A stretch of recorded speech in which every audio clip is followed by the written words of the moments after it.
اعوذ باللہ من الشیطان الرجیم، بسم اللہ الرحمن الرحیم۔ الثانی ٹی وی کے پلیٹ فارم پہ تمام دیکھنے اور سننے والے ناظرین کو ڈاکٹر عمران چودھری کا سلام۔ ناظرین، امید کرتا ہوں کہ آپ سب لوگ خیریت سے ہوں گے۔ آج کا یہ ہمارا ٹاپک شوگر ٹائپ 2 ہے۔ تو آج ہم ٹائپ 2 شوگر جو ہے اس کے حوالے سے بات کریں گے۔ ناظرین، بینگ اے مسلم، ہم سب کا حق بنتا ہے کہ ہم اپنے جو مسلمان بھائی ہیں اس وقت فلسطین میں، جو ان کے اوپر ظلم و جبر ستم ہو رہا ہے، اس کے اوپر بات کریں، اس کے اوپر آواز اٹھائیں۔ جو بھی سورس ہیں آپ سب لوگوں کے، جس طرح الیکٹرانک میڈیا ہے، پرنٹ میڈیا ہے یا سوشل میڈیا ہے، تو اس کے اوپر ہمیں بھرپور طریقے سے اپنا احتجاج جو ہے وہ ریکارڈ کروانا چاہیے۔ اور کیونکہ حدیث پاک ہے انما المؤمنون اخوانا، کہ تمام مسلمان آپس میں بھائی بھائی ہیں۔ تو اس ناطے سے ہمیں اپنا یہ بھائی چارہ نبھانا چاہیے اور فلسطینیوں کے لیے ہر طرح سے جو مدد ہے وہ کرنی چاہیے۔ تو ناظرین، آج کا ہمارا ٹاپک جو ہے اس کی طرف چلتے ہیں۔ یہ بہت ہی یونیک ٹاپک ہے ٹائپ 2 شوگر کا، کیونکہ پاکستان میں اس وقت ہر دوسرا یا تیسرا بندہ ٹائپ 2 شوگر میں مبتلا ہے، یا بالکل وہ بارڈر لائن پہ ہوتا ہے کہ آنے والے چند سالوں میں، چند مہینوں میں وہ اس مرض میں مبتلا ہو جائے گا۔ تو اس کے لیے اویئرنیس جو ہے وہ ضروری ہے۔ اگر اس کے بارے میں ہمیں پتہ ہو تو ہم اس کا بروقت جو ہے تدارک کر سکتے ہیں، اس سے پرہیز کر سکتے ہیں، اس کے کوئی علاج کر سکتے ہیں، یا اس سے بچاؤ کے کوئی بھی اقدامات جو ہے وہ ہم کر سکتے ہیں۔ تو ناظرین، ٹائپ 2 شوگر جو ہے اس کی جو وجہ ہے، ریزن ہے، یہ کیوں ہوتی ہے، اس کا مرض کیوں لاحق ہوتا ہے، تو اس کے بارے میں ہم پہلے بات کر لیتے ہیں۔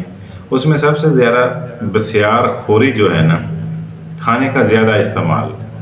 پیٹ بھر کے کھانا، اور بات ہوتی ہے ایک ایکسٹرا پیٹ بھر کے کھانا ہوتا ہے۔ جس طرح کا آج دور چل رہا ہے، یہاں پہ فاسٹ فوڈ ہے، کولڈ ڈرنک ہے، ٹھنڈے پانی کا بے دریغ استعمال، اور اس کے ساتھ کچھ نشہ جات جو ہیں وہ بھی اس میں کار فرما ہوتے ہیں۔ تو ناظرین، ان سے جو ہے احتیاط کی جائے۔ فاسٹ فوڈ تو شوگر والوں کے لیے انتہائی ایک مہلک زہر ہے، قاتل ہے، تو اس سے پرہیز کی جائے۔ کیونکہ یہاں پہ پاکستان میں جتنے بھی فرائڈ والے ہیں، یہ ٹھیلے والے، ریڑھیوں والے جو برگر، شورما، اس طرح کی چیزیں بناتے ہیں، فاسٹ فوڈ کا کام کرتے ہیں، تو یہ سارے اس کے اندر جتنا بھی ناقص گھی، آئل جو ہے وہ استعمال کرتے ہیں۔ تو اس کے اندر آپ کا جو نظام ہے، کولیسٹرول کا، چربی کا نظام جو ہے وہ ڈسٹرب ہو جاتا ہے۔ تو ایک جس طرح پیشنٹ آتے ہیں تو ان میں لپڈ پروفائل کروائی جائے، تو تقریباً ہر بندے کی لپڈ جو ہے نا، لپڈ پروفائل وہ ڈسٹرب ہوتی ہے۔ کسی کے ٹی جی بڑھے ہوئے ہیں، کسی کا کولیسٹرول بڑھا ہوا ہے، کسی کا ایل ڈی ایل، لو ڈینسٹی لیپوپروٹین جو ہے وہ بڑی ہوتی ہے، اور ایچ ڈی ایل جو ہائی ڈینسٹی لیپوپروٹین ہے وہ اکثر اوقات کم ہی ہوتی ہے۔ کچھ لوگ ہیں جن کی پوری ہے۔ تو اس کے پیچھے یہ ساری چیزیں کار فرما ہیں کہ آپ کا برگر، شورما، پیزا، چپس اور اس طرح کی فرائڈ چیزیں جو ہیں وہ ہیں، اور یہ چیزیں معدے کو بھی انتہائی نقصان دیتی ہیں۔ تو لوگ جو ہیں وہ معدے کے کیپسول کھاتے ہیں، سیرپ پیتے ہیں، ان کا رونا روتے ہیں، علاج کرواتے پھرتے ہیں۔ تو لیکن اس کی جو اصل وجہ ہوتی ہے وہ پیچھے یہی ہے کہ آپ کے جسم میں یا تو ڈائبٹیز جو ہے وہ، اس کی ٹائپ 2 جو ہے وہ شروع ہو رہی ہوتی ہے، یا پھر آپ کا کولیسٹرول لیول جو ہے وہ ڈسٹرب ہوتا ہے، جس کی وجہ سے معدے کے اوپر اس کے انزائم جو ہیں وہ اچھے طریقے سے نہیں گرتے، پیدا نہیں ہوتے، تو ڈائجسٹو سسٹم جو ہے وہ خراب ہو جاتا ہے۔ تو ان چیزوں سے ہمیں احتیاط کرنی چاہیے۔ زیادہ تر ٹھنڈے پانی کا استعمال جو ہے وہ بھی ایک انتہائی مہلک چیز ہے، لیکن ہمارے یہاں اس کو بڑے فخر سے پیا جاتا ہے۔ تو ناظرین، اگر آپ نے زندگی جو ہے وہ اچھے طریقے سے گزارنی ہے، دیکھیں، نہ شوگر سے موت ہوتی ہے، نہ بلڈ پریشر سے موت ہوتی ہے، نہ کسی اور چیز سے موت ہوتی ہے۔ موت کا وقت مسلمان کا یقین ہے کہ ایک وقت مقرر ہے، نہ وہ گولیوں، ٹیکوں اور کسی بھی چیزوں سے وہ بڑھ سکتا ہے، نہ ہی وہ کم ہو سکتا ہے، وہ ٹائم پہ آنی۔ تو صرف اور صرف آپ ایک اچھی بشاش زندگی جو ہے وہ بسر کر سکتے ہیں، وہ اپنے اختیار میں ہے۔ تو ہمیں پانی جو ہے وہ اپنے من کے مطابق، من تو کہتا ہے کہ ٹھنڈے سے ٹھنڈا پانی پیا جائے، لیکن اس کو کنٹرول کرتے ہوئے نارمل پانی یا پھر قدرے، اب تو ویسے سردیاں شروع ہونے والی ہیں، تو قدرے اگر نیم گرم پانی کا استعمال کیا جائے تو وہ بہت زیادہ فائدہ مند ہوتا ہے۔ موٹاپا ہو جاتا ہے، موٹاپا کیوں ہوتا ہے؟ اس کے پیچھے بھی یہی جو چیزیں میں نے بتائی ہیں آپ کو، یہ کار فرما ہوتی ہیں، تو ان سے بچا جائے۔ تو ناظرین، یہ اس کی چند ہم نے ریزن جو ہیں بتائی ہیں ٹائپ 2 کی شوگر ہونے کی، اور اس کے بعد کچھ چیزیں ہیں جو وہ میڈیکیشن کا غلط استعمال ہے، کہ کوئی دوائیاں جو آپ استعمال کرتے ہیں وہ چاہے دیسی ہوں، چاہے ایلوپیتھک کی ہوں، ہومیوپیتھک کی ہوں، یا کسی بھی تھراپی کی ہوں، اگر ان کی مقدار آپ نے صحیح استعمال نہیں کی، اس کی ڈوز جو ہے وہ صحیح نہیں لی، ٹائم پہ نہیں لی، تو ان کا یہ غلط استعمال بھی اس شوگر کا موجب بن سکتا ہے، کیونکہ اس سے کبھی انزائم زیادہ پیدا ہوتے ہیں تو آپ کو کھانے کی جو رغبت ہے وہ زیادہ محسوس ہوتی ہے، میٹھے کی طرف آپ زیادہ چلے جاتے ہیں۔ تو جو ہی پھر سکرین شوگر، کیونکہ ہمارے معاشرے میں آج کل جو دیسی میٹھا تھا وہ تو ختم ہوتا جا رہا ہے، سکرین شوگر آ گئی ہے، جو کہ کھاتے ہی اس میں فوراً حل ہو جاتی ہے، جذب ہو جاتی ہے، اور وہ خون کے اندر شوگر کے لیول کو بڑھا دیتی ہے۔ تو ناظرین، جب چربی پیدا ہوتی ہے، موٹاپا پیدا ہوتا ہے، موٹا پن ہو جاتا ہے، وزن بڑھنا شروع ہو جاتا ہے، تو نظام قدرت ہے کہ اللہ پاک نے ہر چیز کے لیے ایک پیمانہ رکھا ہوا ہے، ایک معیار رکھا ہوا ہے۔ تو یہاں ہمارے قد کے لحاظ سے پاکستان میں زیادہ سے زیادہ 5 فٹ سے لے کر 6.5 فٹ کے درمیان تقریباً قد جو ہے وہ پایا جاتا ہے۔ اکثر اوقات 5 فٹ 5.5 فٹ قد جو ہے یہ ہوتا ہے۔ تو اس کے لیے پینکریاز کی جو پیدا شدہ مقدار ہے وہ 76 کلو 78 کلو وزن جو ہے، اس کے لیے آپ کا پینکریاز جو ہے 5.5 فٹ قد ہو، تو آپ کا وزن جو ہے وہ 76 78 یعنی 76 78، زیادہ سے زیادہ اگر کر لیں تو 80 کر لیں، لیکن اس سے کم ہی ہونا چاہیے۔ تو اس کے لیے انسولین پیدا کرتا ہے، اور جب موٹاپے کی وجہ سے یا آرام پسندی کی وجہ سے کام نہ کرنا، ورزش نہ کرنا، اور اپنے جسم کو جو ہے وہ اس کا زیادہ استعمال نہ کرنا، حرارت جسم میں پیدا نہ ہونے دینا، تو اس سے وزن بڑھتا ہے، اور وزن آپ کا 198 100 kg سے اوپر چلا جاتا ہے۔ تو یہاں پر آ کے یہ مصیبت بنتی ہے کہ آپ کا پینکریاز جو ہے، لبلبا جو ہے، وہ انسولین پیدا کر رہا ہے صرف 76 کلو وزن کے لیے، 78 کلو وزن کے لیے، تو ایکسٹرا آپ نے اس کے اوپر برڈن ڈال دیا، بوجھ ڈال دیا۔ معذرت سے میں کوشش کر رہا ہوں کہ زیادہ سے زیادہ سادہ الفاظ کا استعمال کروں، تاکہ میرے وہ لوگ جو بالکل سادہ ہیں، دیہاتی ہیں، بالکل غربت والے ہیں، وہ ان کو اچھی طرح سے سمجھ جائیں۔ تو ناظرین، جو ہی آپ کا وزن اتنا زیادہ ہوتا ہے، تو جو 78 یا 76 سے اوپر وزن ہوتا ہے، اس کے لیے آپ کو پھر انسولین کی ضرورت پڑتی ہے۔ تو وہی انسولین کی ضرورت آپ کے جسم میں ٹھنڈک پیدا کرتی ہے، جو علامات کا باعث بنتی ہے کہ آپ کے ہاتھ پاؤں ٹھنڈے ہوتے ہیں، یا پاؤں میں جلن ہونا شروع ہو جاتی ہے، آنکھوں کی بینائی کم ہوتی ہے، کیونکہ صاف ظاہر جو خون کی سپلائی ہے وہ کم ہو جاتی ہے۔ تو وہاں پھر آپ کو ضرورت پڑتی ہے کس چیز کی؟ انسولین کی۔ اب انسولین جو ہے وہ آپ چاہے گولی کے ذریعے استعمال کریں، یا انجیکشن کے ذریعے استعمال کریں، یا کسی بھی میڈیسن سے، جیسے بھی اورل لیں